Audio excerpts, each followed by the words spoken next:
Hello and welcome to this episode of Trash to Track.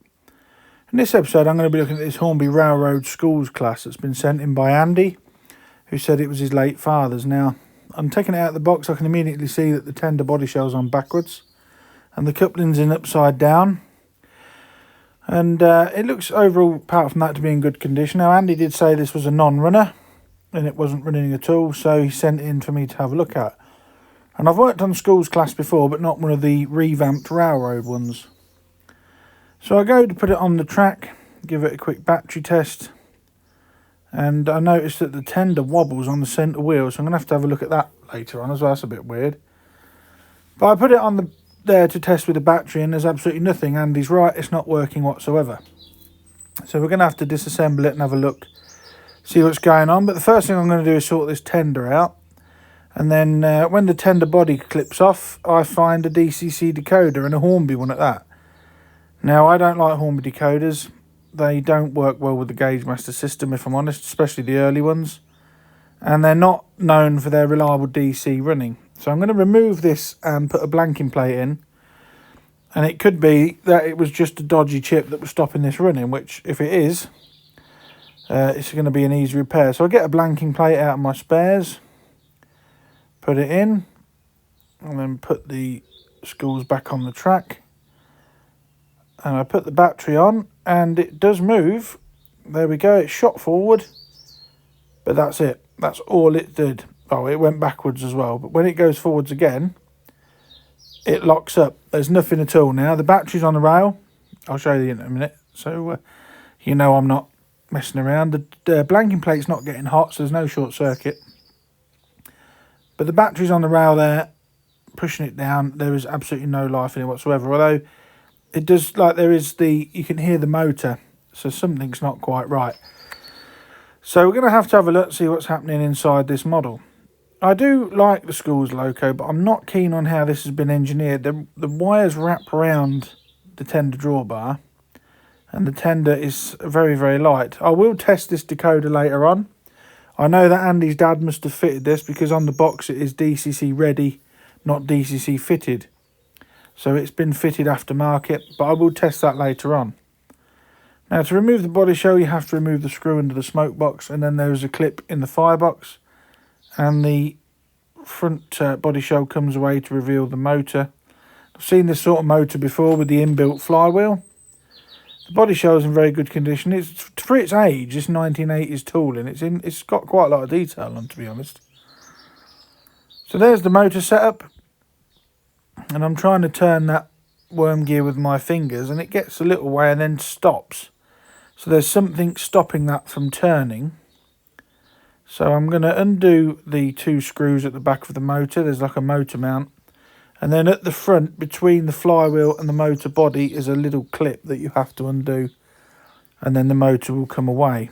So undoing these two little screws, I turn it around, and then I can see something here in the gear. When I get it out with the tweezers, that looks to me and feels very much like a little piece of liquid lead. Although there's no other stuff of that in the model. But that is a foreign object in the drivetrain. And that could indeed stop that worm from turning properly and engaging with the gears. And now I've removed it, that flywheel and worm gear turns fine. So indeed the drivetrain was locked up by a foreign object.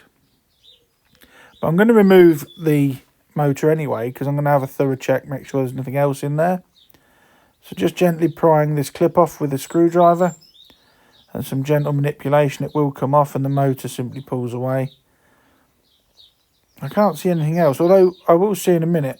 You'll see when I'm moving this about, there is quite a bit of, there's a bit there, and it won't focus on camera, but that is like a green plastic shaving, almost like it's off the body shell, same colour.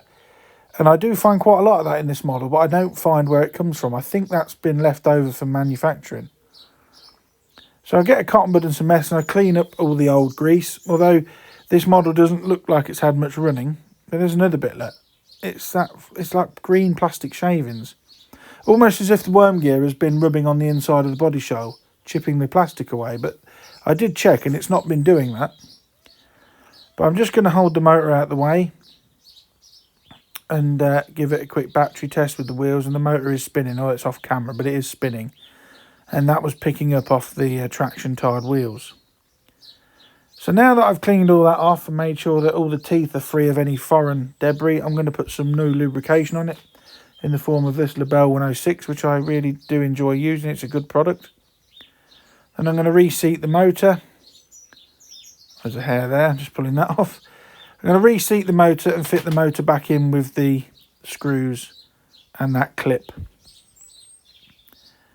So once that's been screwed down, this clip goes over here and just gently pushes down into place. And that is the motor secure. The one thing I did find about this, which I found difficult, was the screws were not magnetic. The screws that hold the underside, the keeper plates on the base, was magnetic, but the screws for the motor were not. So I had to put a little bit of black tack on the end of the screwdriver just so that I could screw these up tight. When it sticks to the black tack, that is. And then lifting the chassis up, I'm going to rest it on top of the battery, and hopefully this will now spin freely, which indeed it does. So it was a case of that foreign object being in that drivetrain which was locking it up. So now I think if I put it on this test track now, it should work fine. So it's been a pretty quick repair, although we're not out of the woods yet, because as you will see in a moment, there is some other things hiding on this model. So now I'm satisfied that it's working properly. I'm going to put the body shell back on. I have, like I said, checked to make sure there's no chipping in there. That's where them green plastic bits were coming from. And you engage the clip in the back, and then the clip's in there, but you really do have to force fit. And then the body shell sits down, and then you reattach that screw that we took out earlier on. This front pony wheel is a pain in the backside. It was so loose, kept flailing from side to side. It needs something really to keep it in a line, if I'm honest with you. So I put the loco then in the cradle to have a look underneath, because I need to clean the pickups. I can see the pickups on the driving wheel, and they're very dirty. There's a lot of dust on them. But when I take the base keeper plate off, the sight that greeted me was not nice. The wires and all those very, very tiny thin brass strips. Now, I wasn't going to try and wrestle this off. It wasn't loose at all. It was clipped on as well at the back. And I just thought that if I try and take this off and bend those pickups or break a wire connection, I'm going to cause myself a lot of work. This loco really hasn't been designed for servicing in mind. It is very, very difficult. So I'm going to put that back on. I mean, I can't even get to the axles to see if there's any proper bearings and to lubricate them. I just can't. I can't see an easy way of removing this removing this base keeper plate. It is on there so tight, and when I took the motor out, there's not really a lot of play in the motor wires either. So it's just not worth it. So I'm gonna put a battery on the tender wheels, which also have pickups, and I've replaced the base keeper plate now, and I'm going to clean the wheels with the cotton bud and meths. And for a model that's not been used, there is quite a little bit of dirt on there, so it is worth doing. I even clean the wheel rims and the wheel backs of the traction tied driving wheels, because you will be surprised how much power traction tied wheels will pick up. So I'm thinking now that I need to get all this fluff and dirt off these pickups. So initially I start by using a cocktail stick and just rubbing it along the pickups, and you can see there that massive dollop of dust that's come off. A dollop of dust. Dust ball, I should have said. So I try that, but some of the pickups, I'm so conscious about bending them because the brass is so thin. So what I decided to do was I decided to get my airbrush, which is all set up at the right hand side of the bench. Now it's got no paint in it or anything, it is dry, and I'm just using the airbrush to blow down onto the pickups and using the compressed air to blow all the dust and detritus away. That bit of dust flew out, as you saw there. So I'm just going to go along and I'm going to use some compressed air. I've never used my airbrush in this way before, but it's working. I suppose if you wanted to, you could put a cleaning agent in the airbrush, but then I suppose you could end up damaging the rubber seal, so I would not recommend doing that. Just use the compressed air. And I did that, and it did a very good job. After I'd done it, you can see it's all flying about. That's another bit of that plastic, that is. that green plastic. So after I'd done that for 5 or 10 minutes, all the dust had gone, all the dust out the wheel spokes had gone. So I decided to have a look at the tender, because these pickups needed adjusting as well. And you undo these 3 screws, and this releases the tender frame, which is just the modified Ringfield tender frame. It's been the tooling's been modified to accommodate this 3-axle tender unit. Now that doesn't rock without that tender frame on it, and I think it's because it's made of metal and it's not balanced, it's rocking on that middle wheel. All the wheels are seated correctly, but again, I cannot open this up. There are 2 clips that hold this together. It's like a put the wheels in and fold it over affair. Some of the pickups need adjusting, but if I try and remove those clips, it's going to break, because I can see visually they are glued in place. Now I do try and gently persuade the clips to come off, but to no avail. There is no way, I don't think, of getting in this model without either breaking the clips and causing yourself a lot of work, or breaking the wires and breaking the pickups. I did take the DCC interface off to see if there was a screw, but there was nothing. It was all clipped and glued together. Now, it's not really a good design from Hornby this. This is a lovely looking model, but serviceability is just horrendous.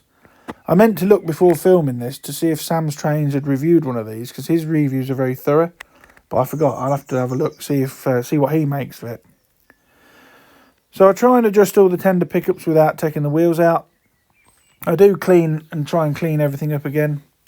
These are a little bit easier to access than the wheels on the loco, because at least I can gently bend them inwards and run a cotton bud along them. And you can see here I'm just cleaning everything up.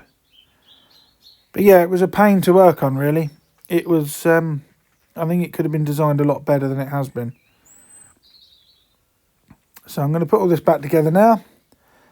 And I'm just checking there to make sure the wheels are all correct, obviously, because that rocking, I really don't like that. I think that's another design flaw. I did actually go to the model shop to see if they had a Railroad Schools in there to compare a brand new model, but they didn't have one, unfortunately. So if you've got one of these in the tender rocks, let me know.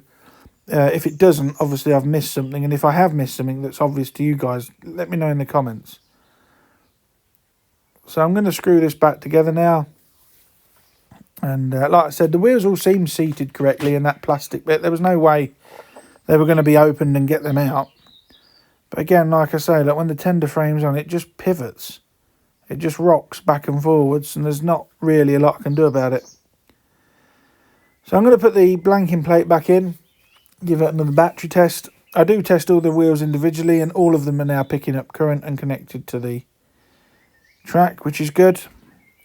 I then put the decoder, as you can see in the top there near that shunter, I put that in the loco and tried to read it with my Gauge Master Prodigy system, and it wouldn't read, it wouldn't program or anything, so that's just fit for the bin. It's blown, I think. There's a black mark on it, so yeah, that's no good.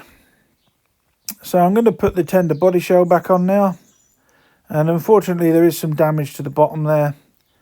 I'm going to give it a dust, but I'll show you there is some damage along the bottom edge where Andy's father must have tried to lever it off the chassis frame. It's very common to see, even on Ringfield models, it's very common to see people levering it off like that, and it's a very common piece of damage to see. Now that just clips back on there, and that is Andy's Schools class virtually done. That pivoting is doing my head in. In fact, it did my head in that much that what I did was I got some self-adhesive weights, tyre balance weights, and added some weights inside the tender body shell to try and balance it out a bit. But when it was on the layout, it still pivots. I tried everything. I moved the wire off the drawbar, tried to bend the drawbar down a little bit, but it's just not seated correctly. It just doesn't want to sit right. And nothing I did would get it to sit right either. So considering its age, this model dates on the 80s, or the body tooling certainly does. It looks like a Schools, and it runs really, really well with that motor. It's just a pity about the tender. And it is quite a good looking model. The haulage capacity with those traction tyres on the driving wheel is really quite good. If you've got an engine or anything you'd like to see featured on a future episode of Trash to Track, if you need anything repaired, digitally fitted or anything like that, or if you'd like to send a donation in, please email me at dansmodelrailways@gmail.com. have a look at it, get it sent over, and who knows, it may even feature in an episode all of its own. So I'll leave you now with the schools running in the garden. This was a lovely morning that I'd repaired it, so it's having a run round, and I'll get it shipped back to Andy. Thank you so much for watching Trash to Track. Please like, share and subscribe, and I'll catch you all in the next video. Bye for now.